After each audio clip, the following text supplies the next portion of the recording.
ទី3អង្គតិក្រាលើផ្នែកអង្គតិក្រាលើផ្នែកនេះគឺសំដៅទៅលើអង្គតិក្រាផលគុណដែលយើងដេរវេមកខាងទៅគឺអត់ស្មើនឹងខាងទៀតទេអញ្ចឹងយើងអាចសម្រួលបានទេអញ្ចឹងយើងត្រូវប្រើរូបមន្តរបស់យើងកាលណាយើងជួបប្រភេទហ្នឹងគឺយើងប្រើរូបមន្តអុយគុណវេដកជាមួយនឹងអង្គតិក្រាវេដេអុយអញ្ចឹងសំខាន់យើងត្រូវវិភាគថាតើមួយណាគឺជាអុយមួយណាគឺជាវេដើម្បីយើងតាំងអុយទៅហើយយើងរកអីគេយើងត្រូវការរកដេអុយទៅហើយមួយទៀតគឺយើងតាំងមួយណាវេដើម្បីយកមកធ្វើអង្គតិក្រាវេទៅអត់ទេគឺយើងតាំងដេវេទៅនេះកន្លែងនេះត្រូវការតាំងអុយ100គេ100ដេអុយហើយមួយទៀតតាំងដេវេដើម្បី100គេរកវេទៅព្រោះដើម្បីជួសមកចូលក្នុងរូបមន្តរបស់យើងនឹងវិញណាបាទអញ្ចឹងយើងមានតម្រងរបស់យើងទីមួយគឺតម្រង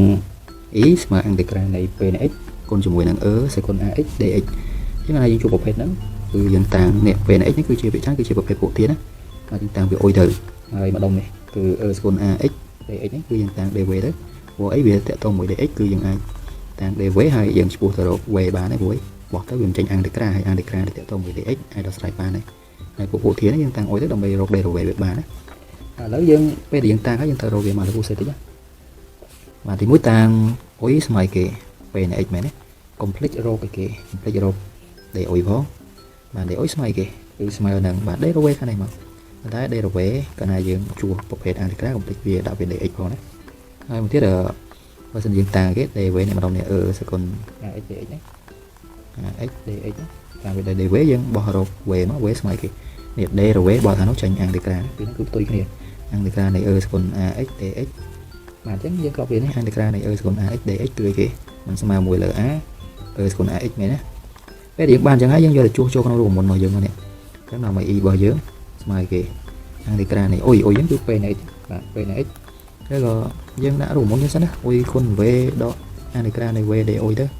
ហើយយកវាមកជួសមកអុយយើងគឺអីគេនេះ p នៃ x ជួសចូលមកហើយ v របស់យើងនេះដល់នេះជួសចូលទៅអង្គតិក្រាបាទដកអង្គតិក្រា v នេះដេអុយយើងគឺ p ព្រីន dx នេះបាទនេះគឺជាទម្រង់នៃការដោះស្រាយរបស់យើងឥឡូវយើងមកឧទាហរណ៍របស់យើងបាទអញ្ចឹងយើងមើលបងប្អូនគ្នាអង្គតិក្រានៃ 4x ដក1គុណ1 សេគុណ 2x dx បើសិនជាគ្រូដេរវេម្ដងនេះគឺអត់ចេញទេណាដេរវេម្ដងនេះគឺចេញពី សេគុណ 2x មែនណាហើយបើយើងដេរវេ 2x ក៏ចេញ 4x ដក1ដែលយើងអាចសម្រួលបានដែរអញ្ចឹងអត់ឃើញថាយើងអាចប្រើវិធីសាស្ត្រអង្គតិក្រាផ្លក់ទេបានទេអញ្ចឹងយើងមើលទម្រង់នេះគឺវាចេញចូលទម្រង់ប្រភេទ pnx សេគុណ ax dx ហើយបាទនេះចាំតែសិនជាដេរវេកន្លែងណាមួយអត់ស្មើកន្លែងណាមួយទៀតទេអត់អាចសម្រួលបានអញ្ចឹងគឺងាកមកមើលទម្រង់នៃអង្គតិក្រានៃផ្នែករបស់យើងបាទអញ្ចឹងងាយបាទតាំងម្ដុំនេះគឺអីគេបាទតាំងម្ដុំនេះគឺអុយមកហើយតាំងម្ដុំនេះគឺវេមកសំទោសណា dv បាទតោះតាំងមកគ្រូអញ្ចឹងតាំងអុយស្មើ 4x ដក1នាំឲ្យ d អុយស្មើគេ dv នេះគឺស្មើ0លុបចោល dv ម្ដុំនេះគឺស្មើ4មែនណាអញ្ចឹងស្មើ4ហើយក្នុងអង្គតិក្រាកុំភ្លេចដាក់ dx ផង dv មក សេគុណ 2x dx អញ្ចឹងនាំឲ្យ v របស់យើងបាទបោះ dv ខាងនេះចេញអង្គតិក្រានៃ សេគុណ 2x ហើយគេ dx មែនទេ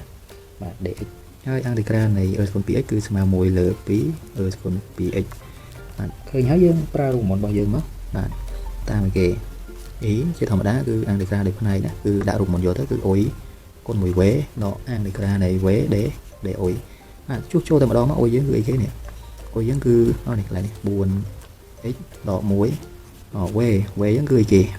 បាទ v យើងនេះ1លើ2បងចុះក៏ដាក់ទៅប្រយ័ត្នយ៉ៃដល់លោវាមានបូកដកទៀតបាទ1លើ2សេគុណ 2x ដកអង្គតិក្រា v បាទ v ហ្នឹងគឺ1លើ2បាទ1លើ2សេគុណ 2x បាទ d អុយយើងគឺ4 dx 4 dx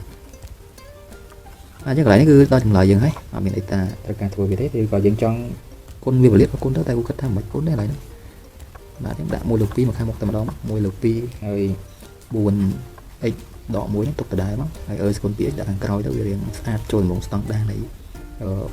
គណិតវិទ្យារបស់យើងណាធ្វើអនុគមពួកទៀតគេដាក់ខាងមុខមកនេះ x ដាក់ខាងក្រោយមិនគាត់ដាក់ខាងមុខ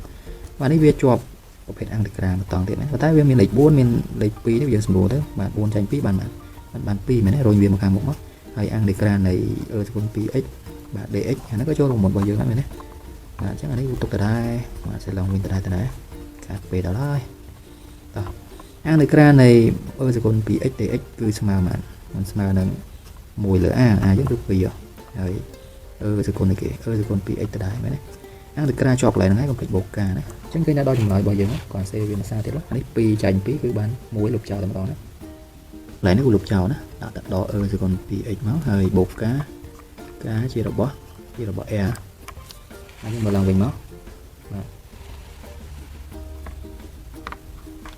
បាទឥឡូវយើងមានកិច្ចការផ្ទះរបស់យើងមួយណាហើយយើងមើលទៅគឺអង្គតិក្រានេះបើសិនជាយើងប្រើរូបមន្តគ្រឹះអត់មានទេហើយ Deraway នេះអត់ចេះនេះហើយ Deraway ដក x ក៏ស្មើនឹង x grade ដែលយើងអាចសម្រួលបានដែរ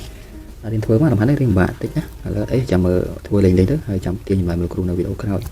ជម្រាបលា